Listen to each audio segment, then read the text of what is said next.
external structure for an ADHD person helps them thrive. That being said, we are all very counter systems. We question everything. We're the person that's saying, well, isn't that an assumption? And I think that one of the reasons why we do so is we're so reliant on structures that we interrogate them quite deeply, and we understand why they exist in order to follow them. And in that case, we can kind of start finding the holes pretty quickly if they don't make as much sense. I create clear thinking and decisive leaders who can amplify their influence. Contact me to find out how I can help you or your organisation. And today our guest is Claire Milligan. How are you doing, Claire? I'm doing great, Judith. How about you? I'm doing good. I'm guessing, Claire, that you're a great dancer. How so? Well, I'm just looking at you now, and I just could imagine you dancing like a crazy loon. Well, I did have fun in my early life, but it's funny you said that because I actually was trained as a ballerina. So yeah. Oh, how cool is that? So tell us a bit more about you, apart from the fact that you was a ballerina, which is very cool. Well, I'm now an entrepreneur. I was a designer by training, actually. Went through a lot of different changes in my career. I also volunteer as a ski patroller in the Lake Tahoe area of California. And I am very multi-focused, and probably because I struggle with focus. So I work on a lot of different things. But my primary focus right now is the startup that I have with my co-founder, which is called Aimably. And we help companies understand what they're spending on cloud costs like AWS, Azure, and Google Cloud Platform, and help them reduce that spending. Cool. So are these organizations of like a larger size? Yes. Well, actually, so our smallest was a Series A business, and our largest was a take private from the NASDAQ, where our specialty is essentially companies that are undergoing purposeful financial transformation. Usually that's under a change in investment, investor ownership, but it can be in reaction to the economy, which we're seeing quite a lot of. Interesting. So I understand that you have ADHD, and are you someone who sees that as a superpower, or this is just me? This is nothing special. It's just part of me. Well, I probably wouldn't be talking to you if I thought it was nothing special, but I think that and the reason why I care about talking about this is because it's both. It's both a blessing and a curse. So for me, I have inattentive mode of ADHD. There's kind of two ends of the spectrum, and then kind of the middle. Where there's the very physical, movement oriented, which is kind of thought of as the classic child in third grade that can't sit still. And then there's the inattentive on the other end, which is the lost in the train of thought, skipping through. How you might see it in children. Typically it gets diagnosed in children, but in women it's just not, because typically the kids, especially the inattentive ones, do well with reactive work. So in the workplace for me, that turns into like, when you give me a task, I get it back to you, and it's a very fulfilling process. And so in that case, it's a superpower, because I can really dig in and go focus on things and bounce from ideas to others. But it has been a learning experience to try to understand how to deal with it when you don't have impact coming from the outside, and to process through creating your own structure. And that definitely is a challenge, and one that requires a lot of thought to try to get yourself out of that hole. Yeah. You know what? I'm really pleased to be having this conversation with you, because I understand that ADHD and then ADD is now just ADHD. So it's almost like the inattentive part is kind of being consumed, and it makes it even easier to forget that it exists, and then I suppose makes it harder for diagnosis. So I'd like to to begin with, bringing some light to this side of the inattentive, because I can imagine, if you've got a child that's running around, causing a lot of problems, it's easier to notice.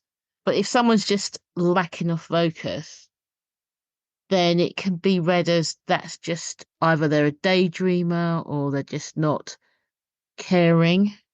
Or not satisfied, even. Ah. Yeah, like for instance, my daughter is starting to show signs of it. My son, not as much. Though he, will bounce to different ideas, but as at a 3-year-old, I would sit down with my daughter and start reading a book, and then 3 pages in, she would get up and move. And I would take that at the time as, oh, she just doesn't care enough. Whereas my Right. son would sit through the whole book like most kids do. Yeah. But as it turns out, she loves books. It's not that she doesn't love them, it's that her brain just went somewhere else. Yeah, so tell me about that. You talked about the need to create your own structure because Yeah. inattentive ADHD is more reactive than proactive, I'm guessing you're saying.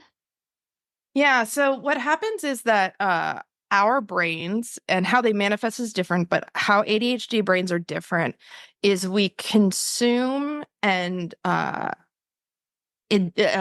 eject, I should say, dopamine faster. So Mm. we create in ourselves this opportunity to hyper focus on something that's giving us a whole lot of feedback. So that might be a huge term paper that's due tomorrow at 4 a.m. or something, or it could be, a customer with a crazy issue. And whereas that could be overwhelming for other brains that don't consume and process through that dopamine quickly, it's something that really drives us, and it's often referred to as hyperfocus. That Mm. being said, because of that, we feel a generalized lack of dopamine, and we're often seeking dopamine to be coming in because that affects our mood. And so, if you're given the option of sitting quietly in a room that's got nothing on the walls and what have you, you'll find ADHD people might be, doing a repetitive tick or thinking about some crazy thing because they're trying to pull in that dopamine to feel good. So in the situations where you don't have reactive items coming in, that's when it flips from hyper focus to super inattentive or super hyperactive. And so in order to get past that, especially in an education standpoint and also in a working standpoint, you have to create the structure that drives the dopamine back into the area that you wish or want to focus in. How do you do that? Because that sounds to me, if you can do that, you are definitely going to have a superpower. Well, part of it is medication, certainly. The other part is I show me an ADHD person, even undiagnosed, and I will show you their very specific calendaring system, which may look pretty sometimes and may look insane other times. There's, I'm just looking around my desk and it's a terrible mess. You just can't see it. It's down here.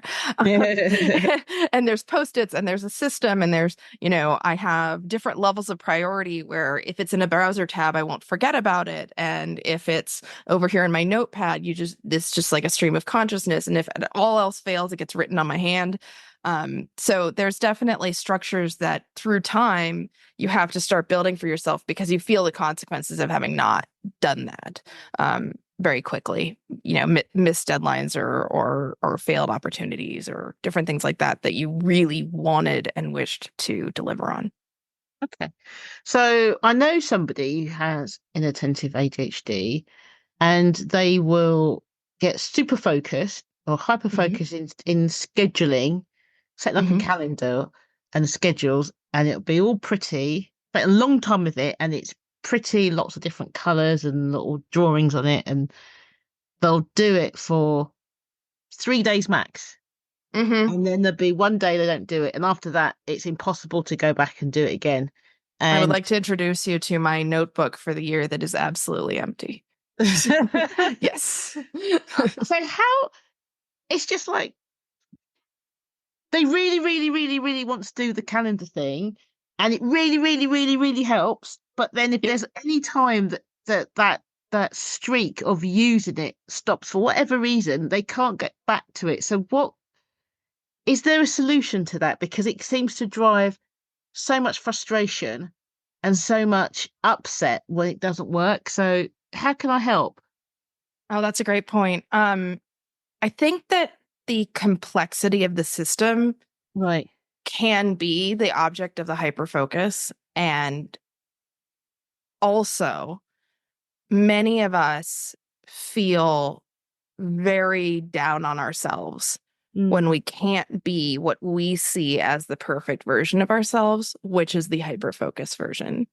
We hold this standard. We know we can perform at this level. So why aren't we doing it always? And that would destroy every human to even Mm. be operating like that. You'd probably have to be on some recreational drugs as well. Um, but so that the challenge is what is good operating baseline as opposed to pushing all the way towards perfection, because the perfection is by very definition not proper. It's a hyper focus situation. The other side of it is that I find I lean into an organizational system when I stop having reactive items coming to me, and I have to remember to come back to that. But when they start coming at you, sometimes you're better actually setting aside, I was going to work on this at 9 a.m. and instead respond to that client email or do the thing that is coming in at you. And because you're making that priority decision in the moment, that's not a bad thing. The challenge is just when these items stop coming in your direction or you start feeling consequences of missed long-term tasks, that's when you have to kind of back up a step and say, what small change am I gonna make to make sure there's more structure, step by step by step. Mm. Okay. So I see a possible danger there where you end up getting or doing other people's work or getting overwhelmed with lots of work because you get the dopamine because it's coming in, but it's just not sustainable because it's too much. Is that a common thing? Yes. Yeah, absolutely. And in fact, you'll see it, ADHD is really common Yeah. in leadership, although it takes a while to get there. And you'll see not only will leaders kind of overwork themselves, but they'll also overwork the people working for them as their demands and focuses change. And so it's really important to be aware of your own limitations in that case and to bake in time and commitment elsewhere. And I think that's actually why I've maintained a broad range of interests beyond work so that I enforce a clear switch in my life and how my brain works and exercise and all that kind of thing. So thank you for that. So has it been easier as you get older? Like, would it be struggling more when you're younger? And then as you get older, you have more control over your life. So you put in more systems and you struggle a bit, you're more organized or you struggle a bit less? Or is it that the same? I'm just sort of thinking about any parents out there with children. Mm. Is it going to be exactly the same as you age? I would say that it has a lot to do with life stages. For Uh-huh. me, especially, it first showed up for me in a way that had consequences to my life Right. in college. Despite the fact I had been inattentive for a while, I had done incredibly well in school. But Mm. once I was in college and there was no, detention if I hadn't shown up to class Yeah, that's what or, I'm thinking. Yeah. right. So like those structures where it was up to me, oh, it was really bad. And I had to get medical help. I wasn't getting out of bed. I wasn't going to doing things. It was really quite sad and I didn't know why. And at the time I assumed it was depression. I was diagnosed with depression. Um, and the medication that worked for me happened to be a dopamine medication. And that's a dopamine targeted medication, and as opposed to the standard SSRIs, which I tried first. And only when I then left my corporate job and started my own business did that all of it come back up again. And I thought, oh no, what's going on? So I went back to that medication and then I started realizing that there was more to it. And then it kind of started putting it all back together. So for me, it was life stages and it wasn't a diagnosis until I was in my late 30s. And my understanding from working with kids who are younger is that your sensitivity and your sensitivity to life changes will reflect in different stages of increased symptomatic issues or decreased symptomatic issues. And so, tying into the part of the question that you asked about how to talk to parents, I think a lot of it has to do with teaching the skills that they can fall back on and educating them as to how their brain works and how to feed their brain, so that they can put two and two together and understand that they are not a bad person, or that there's not a huge gap between how they envision themselves and how they are, which can lead to a lot of really negative self-talk. And instead, just understanding what's going on around you can help you recognize when you're going into one of those stages that can be hard. Okay. Let's listen to a quick advert. The Maverick Paradox. Judith Germain is an author, speaker, consultant, mentor, and trainer, and the leading authority on Maverick leadership. She is the founder of the Maverick Paradox, which supports organizations to enhance their leadership capabilities and to help business owners develop and grow their businesses. Judith enables individuals, business owners, and organizations to improve their impact and influence. She is also HR Zone's leadership columnist, and her expert opinion has appeared in national, international, and trade press. Welcome back to the Maverick Paradox. This is the podcast for the pathologically curious. I'll make an assumption, but tell me if I'm wrong. Sure. Or tell me where I go wrong. So as a parent, or a young person, you can teach them how to seek the right forms of dopamine and strategies, but they probably won't be able to put that all together until they're much older. Yes, because what happens is we come in behind them and we remind them to put their clothes on and we remind them to do their homework. And so one of the greater challenges is actually, how do you, as a parent, create opportunities for them to be more and more independent and kind of fall into failure to test how they respond, rather than constantly cleaning up behind them.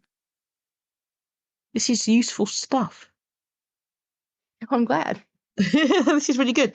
So how can it be? Because one of the things I think when people start going to work, I don't think neurotypicals are as understanding as they need to be yet. So I think all this neurodiversity, although it was there before and has always been there before, now we have names for it. It sounds more scary now. And I'm just wondering, how can someone with ADHD describe what they're good at and the benefit of it in a way that doesn't scare the recruiting neurotypical that goes, oh my God, here's a neurodiversity. That sounds like that's going to cost us money in the future. Do you know what I mean? It's like, this one's going to give me extra work. So I'll just hire the one that appears to be appears to be neurotypical, because they probably aren't. But, you know. But it's funny because I wouldn't consider it an issue in the hiring process if you're seeking work that aligns with how you enjoy working. Yeah. I think that a lot of the coaching needs to occur on the career path discovery phase. And I know in each country that happens at a different stage. And I think in the United States, we do it a lot too late. We don't have nearly the specialization that Europe does to be able to pick a track early and understand where we're going to go. So we kind of get dumped after these 4 years of university and say, now what do you want to do? Which can be really challenging. Oh, wow. So you mean, you pick all your subjects and you start your degrees with not knowing where you're going? Correct. In fact, in university in the United States, my mouth is just open going, what? Well, so I went to a British school for over there as well. That's even more crazy. Well, I went to British school for a couple of years, so I'm kind of familiar with both systems. But so as opposed to the GCSEs and the A levels, we have general education through the end of what we call high school, and then as we go into university, you can spend the first 2 years without what we call declaring a major, so any kind of concentration or focus. And then your concentration requires a certain amount of units of study, but you're also required to do quite a lot of general education requirements. And those units of study are often on a more theoretical basis than an applied basis. So if you got a degree in marketing, you may not actually know how to do marketing in a career sense, despite this high degree that you have. And the more elite the institution, the less applied it gets. Wow. Yeah. That's super crazy. And then you come out with over £100,000 worth of debt too. Yeah. Oh, yeah. We're really good at that. It's something special. And it's quite funny in some respects. I think in the UK you can almost I think actually thinking about it, you specialize more,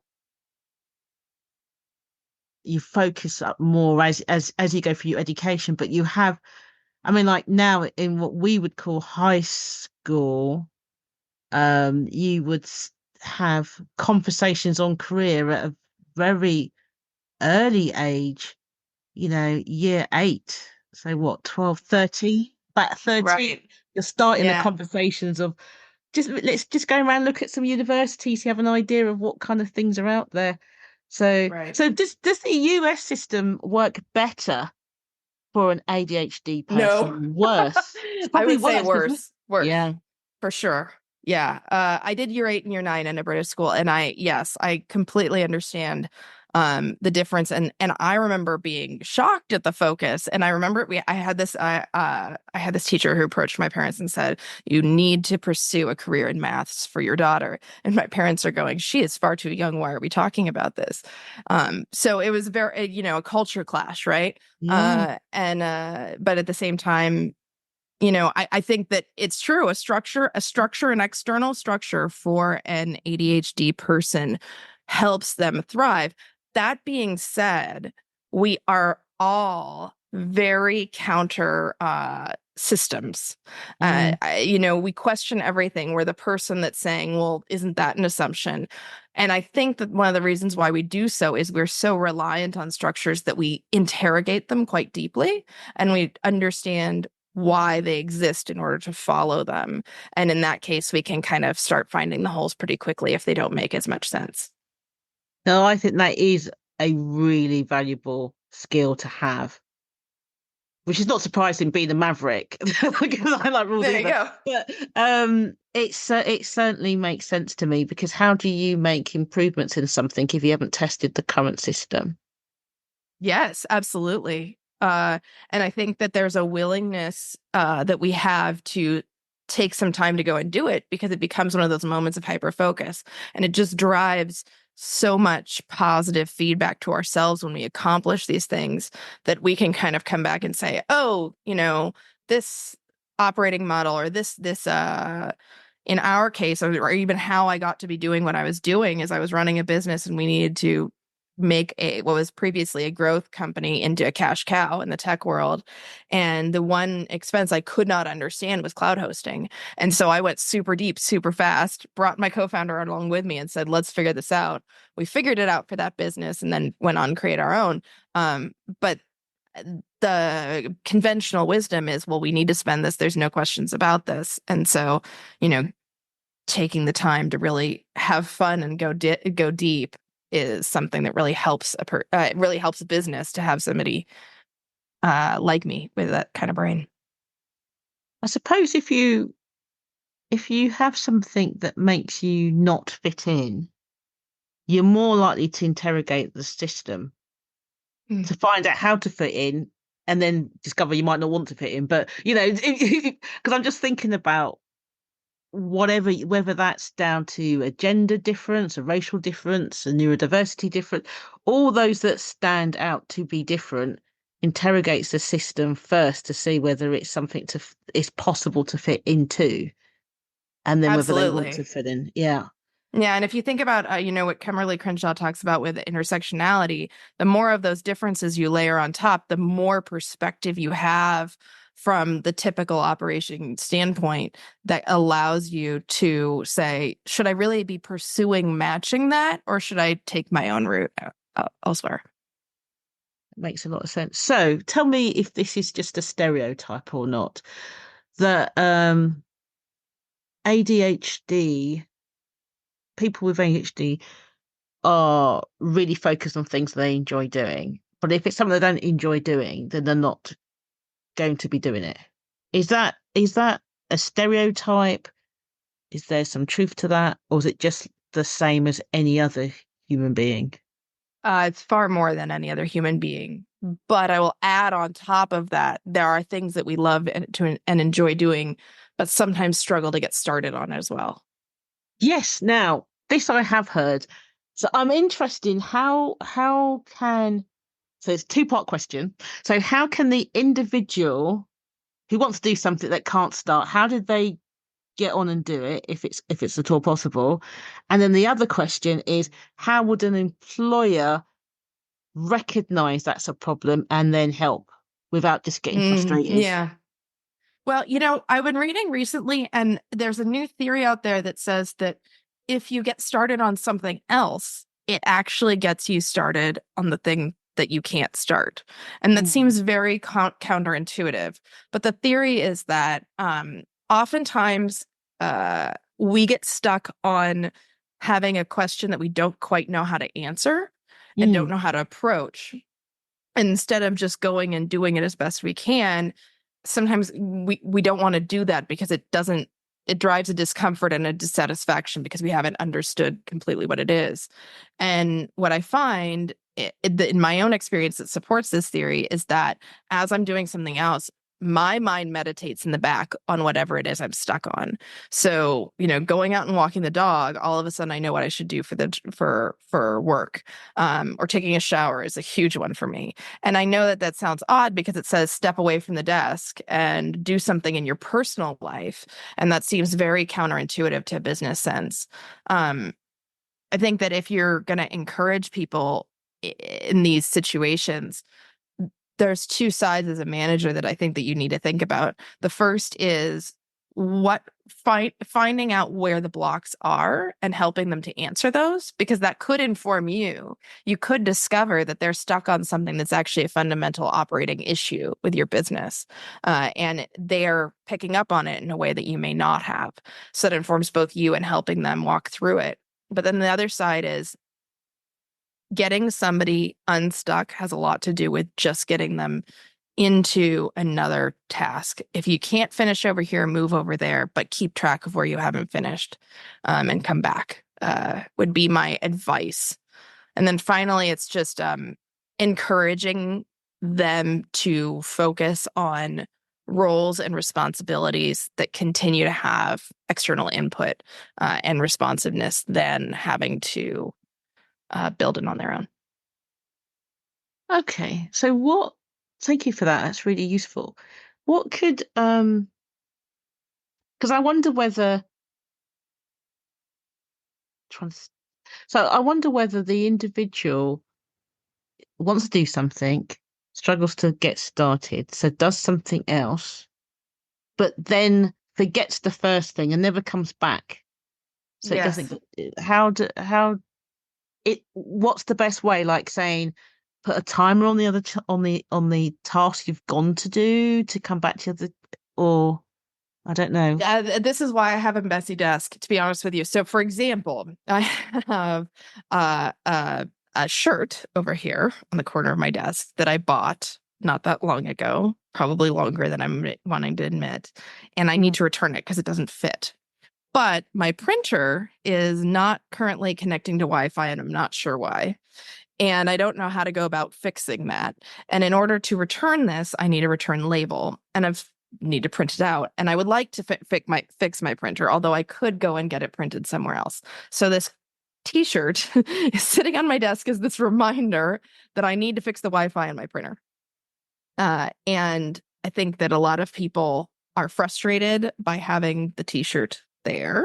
For me, it's a symbol of needing to get back to something when I have time available, or when it becomes something I understand how to solve. I think that the reality is, if you're managing somebody, it's not up to you to remind them about the t-shirt, nor is it really that's kind of like a parental experience. And I think that sometimes as parents, we really want to remind and nag and, hey, are you going to return that t-shirt? And instead, I think that the truth is, we need consequences in order to be able to act sometimes. And just like if I was a neurotypical employee and I hadn't done the equivalent of the returning of this t-shirt, I would experience consequences in my employment. I think that's the best way, actually, to deal with somebody like us, because we respond so well to those kinds of consequences. But I get that, but could it then mean that there's a whole load of horrible consequences waiting, and then that in itself makes it impossible to start? It seems like a little bit of a, I'm just trying to figure out the best route. Maybe there is no one best route. Well, a lot of it has to do with getting yourself to a point where you're not dopamine deficient, so that these things don't feel so insurmountable. That lack of dopamine makes those things feel that way. One of the key ways to do this is through medication. Another is there are people that espouse exercise and supplements as opposed to medication. But the reality is that the more you have a higher functioning level of dopamine in your system, just like starting another task, like I was talking about, the more easy it is to take on the complexity that might be barring you in another area of work. So I think that that's why we talk a lot about the difference between untreated ADHD and treated ADHD, because while somebody may actually have some of those tendencies, like this shirt that's on my desk, there's still that cliff that one must jump becomes a lot shorter and more realistic, and then the number of consequences become far less dire. Because I'd imagine, if it's like most things, getting the right medication is a hit and miss, with consequences for getting the wrong one, and then people saying just stay on it for longer and all this kind of stuff. Mm-hmm. Is there a case that at some point you just have to take medication, or is there a way of avoiding medication? Yeah, I think that's a great question, because I think that especially with ADHD, there's this concern about stimulants, right? Yeah. And the dependence on stimulants. There are ways to treat ADHD and make sure it is treated, both non-medically, like I mentioned, with exercise and supplements, although supplements really are medications. Yeah. And also there are lots of new drugs that work in different ways, like dopamine reuptake inhibitors, and other ways that are structured so that you have an even keeled higher level of dopamine in your system throughout the day. That being said, there's countless studies on stimulant dependency in ADHD, and it just doesn't exist. And whereas it may exist for other brains, neurotypical brains, it just does not happen with our brains. And in fact, the kind of belief in the escalating, needing to take more and more and more, a lot of that is controlled by limiting the time frame, and also choosing to work with what are they called, delayed release medications, because then you don't need to get a large amount to start your day that will last you for a while. There's a whole lot of research out there on those medications and the best way to go about them. I am not a doctor, so don't take my word for it, but I think that the important thing is actually, especially when we're talking about parents, is about medication compliance. Because when you are uncompliant or not choosing from day to day, then it can get really unpredictable for both the patient and the parent. And one of the hardest problems, in fact, in medicating kids with ADHD is the fact that they often feel like they have been called out as different or bad and requiring this medication. And they have a moment, especially in adolescence, where they say, look, like, this is not me. You got it wrong. Mom, you were trying to control me, that kind of thing. And then there's a leaving behind the medication, which kind of results in a pendulum swing later on in adulthood when they find they need it again. Very complex. So, before we end, can you share how people can leverage their own unique traits to become a better leader and human? Oh gosh. I mean, yes. First of all, know them. I'm a huge fan of the Clifton Strengths Finder in my coaching of other people and in managing as well as understanding myself. I also went rather deep into the DISC assessment as well. And really, the more you kind of understand yourself, and it might be through an assessment or it might be through working with other people, then you can try to think about how to accelerate your work in that direction. But more than anything, I think that a person with a different set of strengths than usual and a manager of a person like that, they need to make sure that they set up the criteria for success in a working context by the outcome and not the process.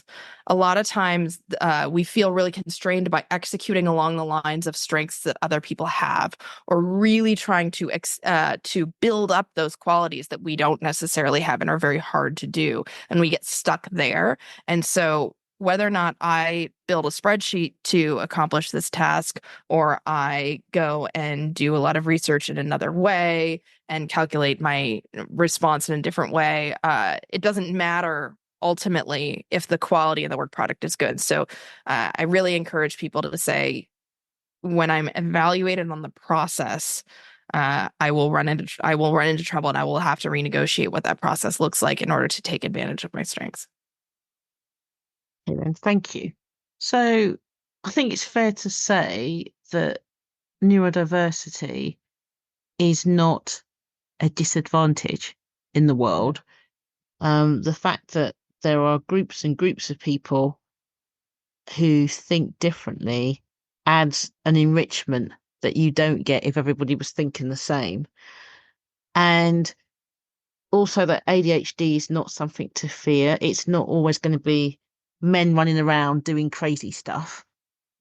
um, you know, it's in fact, I'd imagine there must be boys that have inattentive ADHD as well. Yeah. Just that no one really talks about that, do they? No, yeah, but yes, you're absolutely right, and also girls with hyperactive. One of the strongest signs, earliest, of children with the hyperactive side is that they start climbing things, including walls, poles. They look like monkeys at like age 3. It's fascinating. So is that an indicator that they're, or is it just that they like climbing? Do you know what I mean? Yeah. I'm just wondering. It's a bit because if they're climbing walls because they're running around and just doing loads of stuff is one thing, or they may be climbing walls because they just like climbing, but they're quite quiet and maybe inattentive. Quite Or can you possibly. or can Yeah. you have both? Can you be? Cause I know, like with autism, you can be seeking sensory and non-seeking at the same time. Yeah. So could you? So is that the same? Could you be hyper the hyper ADHD and the inattentive one at the same time? Is that possible? Is that? Absolutely. Yes. That's Oh, the wow. hybrid combination. Absolutely. The other thing is that you can have ADHD in people who are extroverted and people who are introverted. It's not necessarily an alignment of the hyperactivity with extroversion and the inattentive with introversion. You can kind of get a whole a Venn diagram of the whole thing going on. And so oftentimes, if it doesn't align in those two poles, it's harder to identify. Like, to see a hyperactive kid who's not extroverted, they seem less hyperactive. They seem more focused, in fact. Curious. So I'm glad we've had this conversation because it kind of just busts that myth that you need to have the same type of individuals in an organization to make things work. And there's something about neurodiversity that is frightening, um, Yeah. which is a bit Yeah. daft, really. I think that, you really have to think about what stage of business you're in too. If you're thinking about, like, for instance, we're a startup and I'm spending a lot of my time creating experiences for our clients and understanding how best to address their needs. Our first hire was a man that I worked with for many years who is the opposite of me. He's incredibly diligent and focused and literal in going through all of his work. And I chose somebody like that on purpose, right? Because if I'm going out and creating, he's going to process and execute. And if we all had process and execute, we also wouldn't be where we were. So it's important to kind of think about the skill set you want in a job and how it balances against the other jobs you're looking to hire for as well. Perfect. Thank you for that. I have really, really enjoyed our conversation, Claire. Likewise. Thank you for coming on the show. Have a great day. Thank you.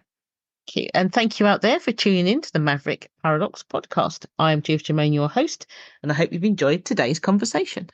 The Maverick Paradox Magazine. The Maverick Paradox Magazine is for the pathologically curious. Written by a swagger of socialized mavericks who are divergent thinkers, the magazine tackles the biggest issues affecting maverick leaders today. You might be a business owner or a leader within an organization who wants to have your thinking challenged, to be exposed to a diversity of thought, or to learn from diverse experts in their fields. If so, the Maverick Paradox Magazine is for you.